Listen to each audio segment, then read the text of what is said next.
आपने भगवान की बड़ी ही मधुर मंगलमय लीलाओं को श्रवण किया। कल आप सुन रहे थे श्रीमद् भागवत के महात्म की मंगलमय कथा।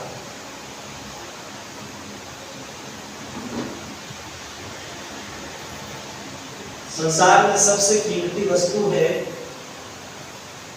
भगवान की कथा। इसको धारण करने के लिए पात्रता होना अति आवश्यक है।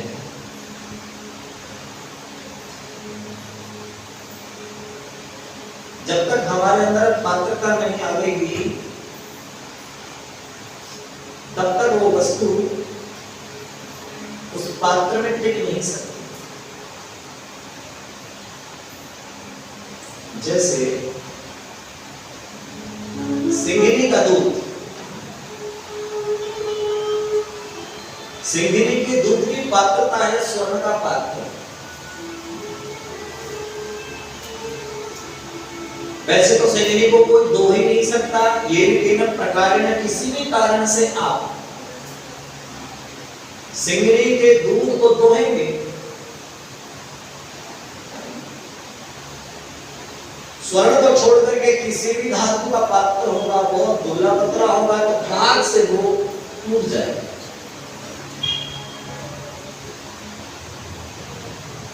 और पात्र बहुत कठोर होगा, बहुत प्रकष्ट होगा, तो दूध उसमें पड़ते पड़ जाएगा। और सोने का भली पत्र जैसा पात्र हो उसमें टिक सकता है, न तो उस पात्र को तोड़ेगा और नहीं स्वयं फटेगा। जैसे सिंघिनी के दूध की पात्रता स्वर्ण है, वैसे ही भगवान की कथा की पात्रता दीनता है, सरलता है।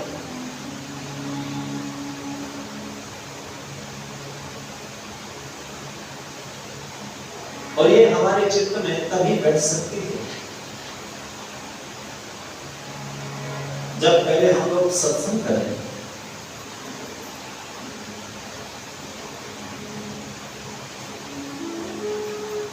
द्वापर के अंत में व्यास जी ने प्रकट होकर के श्रीमद् भागवत की रचना की।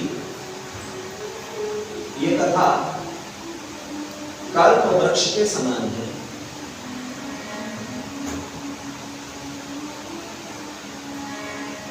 मनुष्यों के जितने भी मन में मनोरथ होते हैं,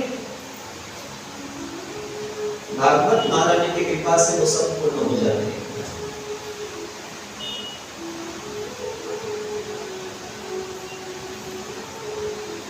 इसमें 12 स्कंद हैं, 335 अध्याय हैं, 18,000 श्लोक हैं। सुखदेव जी महाराज और राजा परीक्षित का इसमें संवाद है। इसी को हम भागवत की कथा कहते हैं।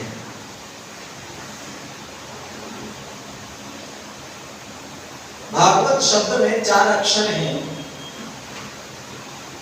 भा, ग, व और त। सबसे पहला जो अक्षर है भा माने भक्ति। भा माने भाष्य भगवान सूर्यदेव, सूर्य के जैसे प्रकाशित है। जीव के हृदय में अंधकार चाह करके तो नहीं रह सकता। तो पहला अक्षर का मतलब भा माने भक्ति। दूसरा कौन सा है? ग माने ज्ञान। तीसरा वो माने वैराग्य।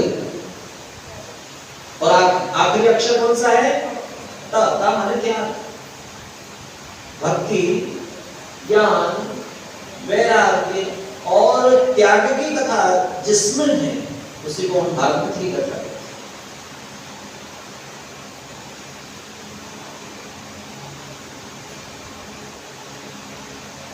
शौनकादि ऋषियों ने सूत जी महाराज से 6 प्रश्न किए। अगर ये 6 प्रश्न नहीं होते तो श्रीमद् भागवत की कथा आज हमको सुनने को नहीं मिलती। श्रीमद् भागवत कथा के 6 स्तंभ हैं,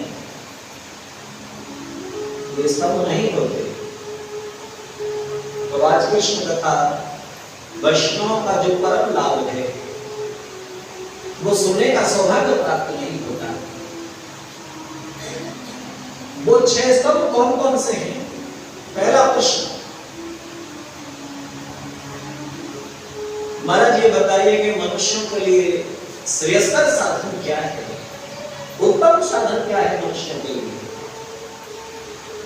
ये पहला स्तंभ है। दूसरा स्तंभ है, ये बताइए महाराज के समस्त शास्त्रों का सार क्या है?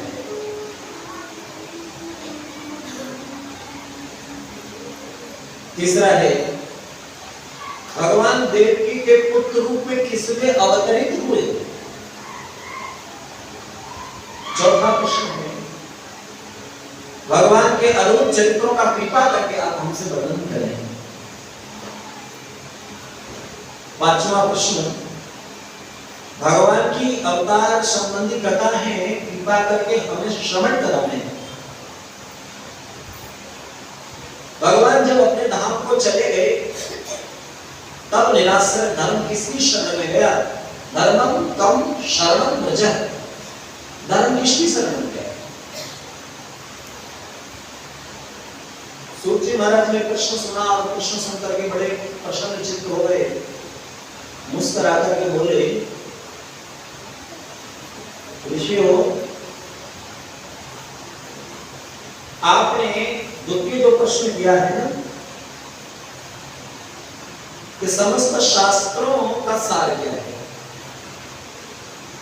ऋषियों येन केन प्रकारेण मनः कृष्ण निवेशयत्,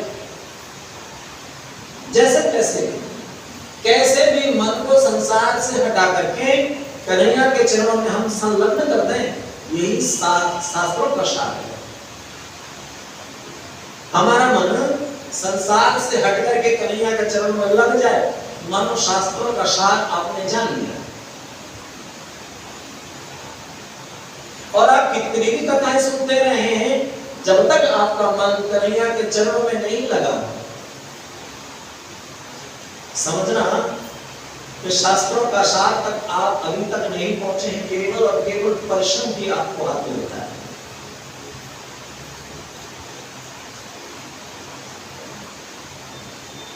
और ऋषियों आप लोगों ने प्रश्न किया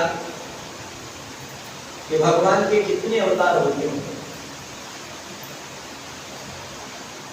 ऋषियों मैं अपने मुख से क्या कहूं, श्रेष्ठ जी है ना जिनके 10,000 मुंह हैं, उन समस्त मुंहों से भगवान के अवतारों की गणना गिनती करना चाहेंगे तो भी उनके मुंह थक जाएंगे, फिर भी भगवान के अवतारों की गिनती नहीं हो सकती। पर ऋषि हमारे शास्त्रों में जो प्रमुख हैं वो अवतार है 24। ऋषियों ने कहा महाराज जरा पुष्ट कर दीजिए वो 24 अवतार कौन कौन से हैं? तब श्री सूत जी महाराज ने कहा,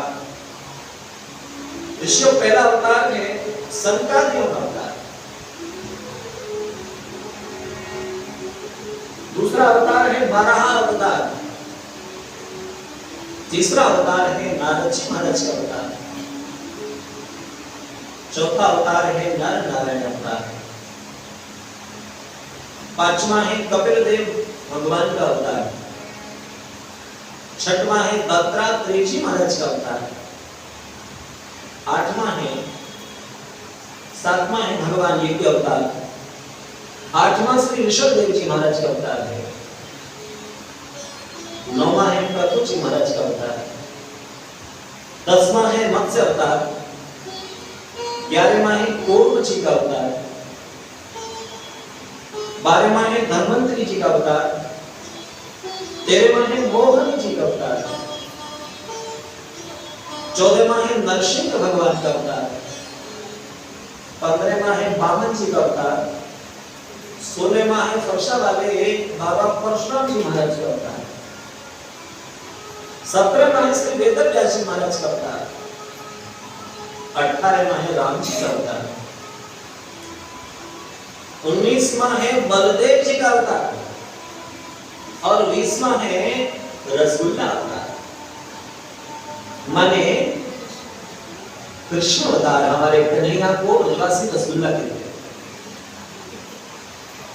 बिना कुटली का रसगुल्ला, इसमें कुटली तो है ही नहीं, जितना भी है जो भी है सब रस ही रस है। तो 20वां हमारे रसगुल्ला अवतार, 21वां हरि अवतार,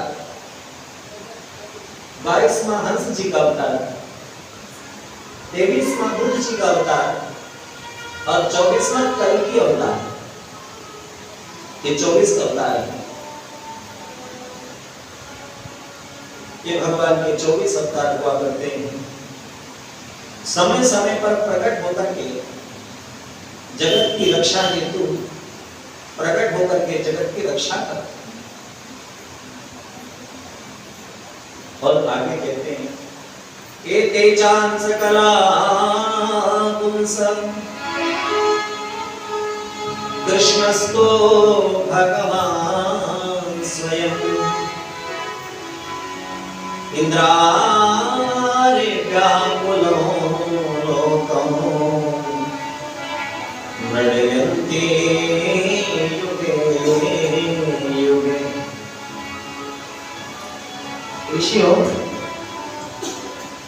जितने भी अवतार बताए ना, इनमें से सबसे बढ़िया वाले अवतार हैं दो। पहला है राम अवतार और दूसरा है श्री कृष्ण अवतार। राम अवतार जो है हमारे जीवन में प्रत्येक लीला उतारने योग्य है, और कृष्ण अवतार है वो प्रत्येक लीला उतारने योग्य नहीं है, रसास्वादनीय है।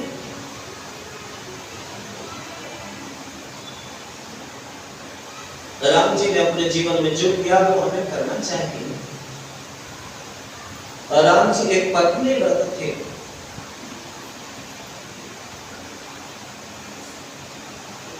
और लोगों को कहा जाता है कि भैया राम जी पत्नी व्रत थे, आपको ऐसा व्रत का पालन करना चाहिए। राम जी की कथा से आपको सीखना चाहिए। माता जी कोई कथा सुनकर के गई और माता जी ने अपने पति से कहा कि देखो राम जी ने जैसा किया वैसा आपको करना चाहिए। पति बहुत होशियार थे, उन्होंने कहा क्या बात करती हो, राम जी की चले गया, राम जी के बाप की होड़ करता हूं। बोले कैसे? अरे राम जी ने ही तो भले ही एक सीता से विवाह किया था, राम जी के बाप ने 3 की थी, अभी तो मैंने एक ही की, तो और करूंगा।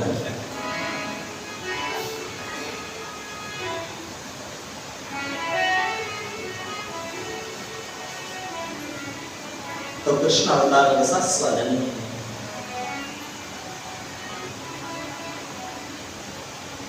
अनन्य मन से अपने इष्ट के प्रति एक भाव होना चाहिए। मन में एकाग्रता आवेगी। ये कुछ नियम हैं। मंत्र, मूर्ति और माला जल्दी से व्यक्ति को चेंज नहीं करनी चाहिए, परिवर्तन नहीं करना चाहिए।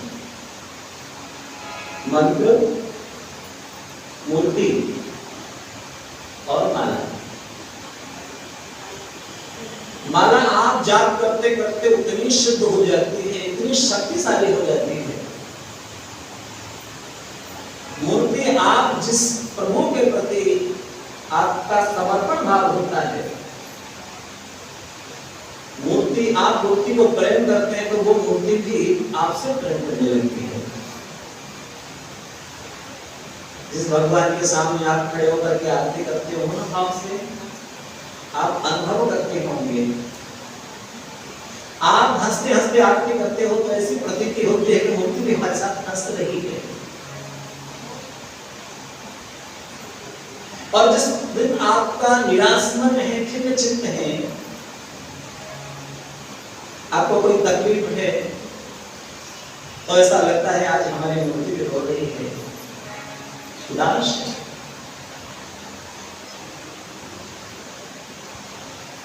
ये भाव भावना के दर्शन है मेरा, ज्ञान वाली चर्चा अलग है।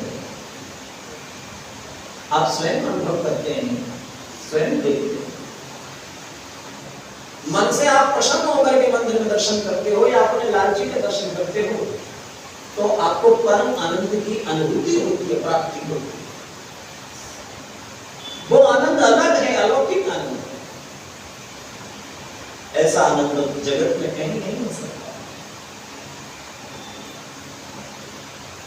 अनन्य मन से जीव को भगवान की भक्ति करनी चाहिए। बोले सब अनन्यता क्या होती है, हम कुछ समझे नहीं, आप समझाइए। एक बार की बात है, श्री विठलनाथ जी महाराज महाप्रभु श्री वल्लभाचार्य जी के पुत्र थे विठलनाथ जी। पुष्टि मार्ग संप्रदाय के प्रवर्तक श्री महाप्रभु वल्लभाचार्य जी, उनके पुत्र श्री विठलनाथ जी महाराज पालकी में बैठकर के सत्संग करने के लिए जा रहे थे। स्वाभाविक है, महापुरुषों के आगे आगे लोग सावधान सावधान की स्थिति में आगे आगे पीछे दौड़ते हैं। दो चार सेवक आगे आगे सावधान करते हुए स्थिति में चले जा रहे थे, तो जंगल में होकर के पालकी चली जा रही थी, तो एक ब्रजवासी अपने खेत की मेंढ पर कोने पर बैठ करके खुरपी लेकर के घास तोड़ रहा था। सेवक बोले सावधान सावधान, ब्रजवासी बोले क्या सावधान, हट जाओ। क्यों? अरे गोसाई जी पधार रहे हैं। ब्रजवासी बोले कि तुम्हारे गोसाई जी में क्या कोई लाल लटक रहे हैं? जैसे तुम्हारे गोसाई जी वैसे हम। तुम्हारे गोसाई जी में और हम में कोई अंतर है, कोई भेद है? बोले तुम जानते नहीं हो, गोसाई जी भगवान के अनन्य भक्त हैं। ब्रजवासी बोले कि तुम्हारे गोसाई जी अनन्य भक्त होंगे, पर हम भी अनन्य भक्त हैं। तुम्हारे गोसाई जी अनन्य भक्त हैं तो हम अनन्य भक्त हैं। अब इतने में तो विठलनाथ जी महाराज की पालकी पास में आ गई। उन्होंने सुना कि ब्रजवासियों की बातों में कुछ न कुछ रहस्य हुआ करता है। उन्होंने कहा तो पालकी को नीचे करो, कहा उन्होंने पालकी नीचे की। विठलनाथ जी गोसाई जी ने पूछा, भैया ब्रजवासी आप ये बताओ, अब तक शास्त्रों में अपने और पिता के द्वारा हमने अनन्य भक्ति सुनी, पर ये अनन्य भक्ति कौन सी होती है आज तक नहीं सुनी। ब्रजवासी ने कहा, गोसाई जी आप नहीं बताओ कि आपकी अनन्य भक्ति कौन सी है। बोले हमारी अनन्य भक्ति वो है ब्रजवासी, हम अपने मुरली मनोहर भगवान को छोड़कर के दूसरे किसी देवी देवता को प्रणाम जरूर करते हैं, पर हमारा मन जैसे पत्नी का मन अपने पति में होता है ना, इसका मतलब ये नहीं होता कि अपने जेठ और देवर से बात नहीं करना, बात तो करनी है, व्यवहार करना है। तो हमारा मन हमारे इष्ट में, बाल कृष्ण प्रभु में, हम कृष्ण को मानने वाले हैं और देवताओं को मानने वाले नहीं हैं। ब्रजवासी बोले बस यही है तुम्हारी अनन्य भक्ति, अब हमारी अनन्य भक्ति सुनो। ब्रजवासी बोले महाराज आपने तो भी इतने देवी देवताओं के नाम गिनती कराए, हम ब्रजवासी तो इतने देवी देवताओं के नाम तक नहीं जानते, कानों में सुना भी नहीं और सुनना भी नहीं चाहिए।